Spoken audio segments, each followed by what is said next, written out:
सूरत के मोटा वराछा स्थित सुदामा एस बड़ी बैंक्वेट हॉल में प्रथम राजरंग नवरात्रि का आयोजन बड़े धूमधाम से किया गया। आयोजकों ने इस कार्यक्रम को अत्यंत सुंदर और पारिवारिक माहौल में प्रीमियम श्रेणी का आयोजन बनाया। इस अवसर पर सी टीम भी पुलिस सुरक्षा में शामिल रही और माताजी का गरबा सफलतापूर्वक और उत्साहपूर्वक मनाया जा रहा है।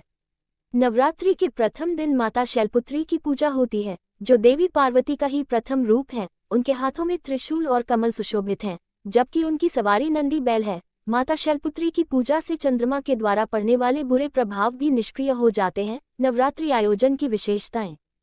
गरबा और रास। नवरात्रि के दौरान गरबा और रास का विशेष महत्व है, जो पारंपरिक तरीके से मनाया जाता है। पुलिस सुरक्षा। सी टीम की पुलिस सुरक्षा में गरबा आयोजन को सफलतापूर्वक और उत्साहपूर्वक मनाया जा रहा है। पारिवारिक माहौल। आयोजकों ने इस कार्यक्रम को अत्यंत सुंदर और पारिवारिक माहौल में प्रीमियम श्रेणी का आयोजन बनाया। यह आयोजन सूरत की सांस्कृतिक विरासत को प्रदर्शित करने का एक उत्कृष्ट उदाहरण है, जिसमें स्थानीय समुदाय की भागीदारी और उत्साह देखने को मिलता है। आस्था भारत न्यूज़। आस्था भारत न्यूज़ ऐसी डेली खबर देखने के लिए चैनल को सब्सक्राइब करें और शेयर। हमारे सहयोगी जाओ भाई ताक के साथ। दीपक कौशल की रिपोर्ट, सूरत। मारू नाम जयनीत फिणविया है और अमे जुनून ग्रुप थी आ राजरंग नवरात्रि नु आयोजन करेलू है। आ आयोजन मोटा वराछाना सुदामा बेंकेट हॉल नी अंदर करेलू है, जे संपूर्णपणे एसी हॉल है अने सारी एवी 700-800 लोकोनी प्रीमियम कैटेगरी थी अमे आयोजन करेलू है। सुरक्षा नी अंदर अमारी जे बाउंसर टीम है, साथे सपोर्टिव टीम है અને ખૂબ જ ધ્યાનપૂર્વક અમે દરેક જે પણ ગરબા ખેલવા માટે આવે છે તેમની સાથે અમે સારા એવા અમારા વર્તણૂકથી અમે લોકોને રમાડી રહ્યા છીએ।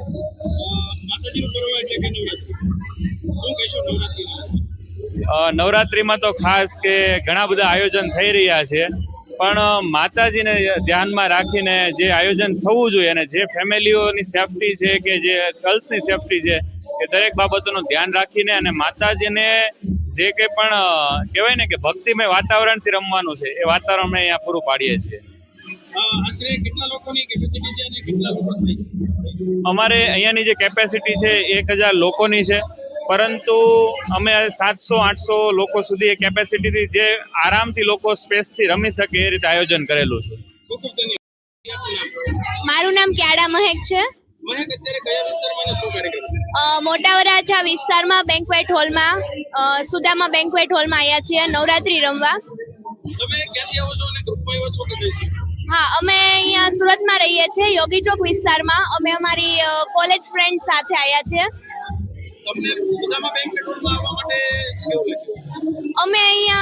અમે ઓનલાઈન જોયું હતું, અહીંયા ફોટોગ્રાફીનું પણ સારું હતું અને અહીંયાના જે સિંગર છે તેનું બેસ્ટ છે।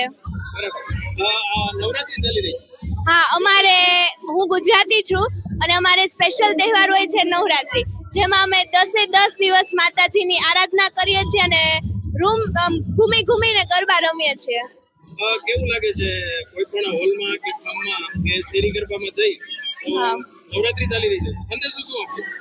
જો અત્યારે અહીંયા સુરતમાં આયોજિત બધા રમઝટમાં હોલનું આયોજન કરાયું છે, એસી હોલનું, જેથી ઘણી સમસ્યાઓથી અને સ્પેશિયલી તો ગર્લ્સ માટે અલગથી શું કહેવાય સુરક્ષા રાખવામાં આવી છે, જેથી અમારા માતા પિતા પણ ઘરેથી ના નથી પાડી શકતા અને અમે સંકોચ વિના અહીંયા આવી શકીએ છીએ નવરાત્રી રમવા।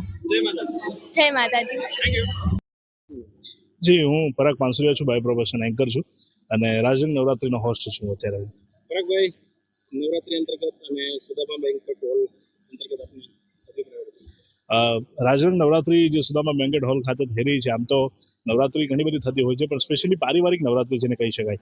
ફેમિલિયર ક્રાઉડ હોય છે અને લોકો લિમિટેડ એન્ટ્રી સાથે અને બધા જ લોકો રમી શકે એ પ્રકારની પૂરી વ્યવસ્થા સાથે, અને સ્પેસિફિક વાત કરીએ તો ફ્રી પાર્કિંગ અને ફ્રી પાણીની પણ અહીંયા આયોજકો દ્વારા વ્યવસ્થા થઈ છે। તો ઓલ ઓવર જેટલા પણ લોકોને અમે મળીએ છીએ તો મેજોરિટી અમારા સુધી જે ફીડબેક આવે છે એમાં લોકો એન્જોય કરી રહ્યા છે, ફેમિલી સાથે મજા કરી રહ્યા છે। સુરક્ષાને લઈને મેં તમને શરૂઆતની અંદર વાત કરી કે લિમિટેડ ક્રાઉડ છે, એટલે એક તો પહેલો જ પેરામીટર સુરક્ષાનો એ થઈ જાય અને એની સાથે બાઉન્સર મિત્રોની તો ટીમ છે જ, પણ સાથે સાથે સુરત શહેર પોલીસ પણ એટલી પ્રોડક્ટની અંદર મદદ કરી રહી છે, એમનો પણ સાથ સહકાર પૂરો હોય છે। નવરાત્રી આમ તો ગુજરાતનો પર્યાય નવરાત્રી કહી શકાય. ગરબાનું બીજું જો કોઈ સમાનાર્થી તો નહીં શકાય, પણ ગરબાનો જો બીજા ભાવ સ્વરૂપે જોવો હોય તો ગુજરાત કહી શકાય. એટલે આમ તો એકબીજાના વગર અધૂરા છે એવું કહી શકાય. અને નવરાત્રી એટલે વિશ્વની અંદર ઘણા બધા તહેવાર હોય, પણ વિશ્વનો એકમાત્ર એવો તહેવાર છે કે જે 9 દિવસ સુધી સતત ચાલતો હોય અને સતત એની અંદર સેલિબ્રેશન થતા હોય, એવો એકમાત્ર તહેવાર છે. જય માતાજી.